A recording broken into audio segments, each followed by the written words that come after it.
Hi hello ನಮಸ್ತೆ welcome to B tech controls.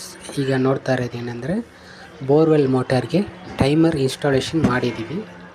ಇದು ಹೆಂಗೆ ವರ್ಕ್ ಆಗುತ್ತೆ ಅಂದರೆ, ಸಪೋಸ್ ಈಗ ಬೋರ್ವೆಲಲ್ಲಿ ವಾಟರ್ ಇಲ್ಲ ಅಂದರೆ, ಡ್ರೈ ಆಯಿತು, ಸಮ್ಮರ್ ಸೀಸನ್ನಲ್ಲಿ ಸಮ್ಟೈಮ್ಸ್ ಒಂದೊಂದು ಬೋರ್ವೆಲ್ ಡ್ರೈ ಆಗುತ್ತೆ.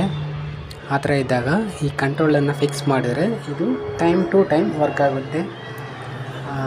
ಈಗ 1 ಅವರ್ ಮೋಟರ್ ರನ್ ಆಗಬೇಕಂದ್ರೆ 1 ಅವರ್ ಫಿಕ್ಸ್ ಮಾಡಿ ಬಿಟ್ಬಿಟ್ರೆ 1 ಅವರ್ ರನ್ ಆಗುತ್ತೆ. 5 ಅವರ್ಸ್ ಸೆಟ್ ಮಾಡಿದರೆ 5 ಅವರ್ಸ್ ಆಫಲ್ಲಿರುತ್ತೆ, ಮತ್ತು 1 ಅವರ್ ಆನ್ ಆಗುತ್ತೆ, ಮತ್ತು 5 ಅವರ್ಸ್ ಆಫಲ್ಲಿರುತ್ತೆ.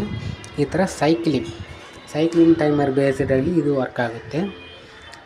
ಇದೇನಕ್ಕೆ ಅಂದರೆ, ಬೋರ್ವೆಲಲ್ಲಿ ವಾಟರ್ ಫುಲ್ ಡ್ರೈ ಆಗಿ ಎಂಟಿ ಆಯ್ತಂದರೆ ಮತ್ತೆ ಬೋರ್ವೆಲ್ ರೀಫಿಲ್ ಆಗೋಕ್ಕೆ ಟೈಮ್ ತಗೊಳುತ್ತೆ.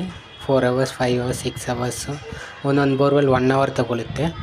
ಆ ಥರ ಇದ್ದರೆ ಇದು ಟೈಮರ್ ಫಿಕ್ಸ್ ಮಾಡಿ ಬಿಟ್ಬಿಟ್ರೆ ಆ ಟೈಮಿಂಗ್ ಹೆಂಗಿದೆಯೋ ಅದೇ ಥರ ಈ ಕಂಟ್ರೋಲರ್ ಮೋಟರ್ನ ಆನ್ ಆಫ್ ಮಾಡ್ಕೊಳ್ಳುತ್ತೆ ಆಟೋಮೆಟಿಕ್ಕಾಗಿ.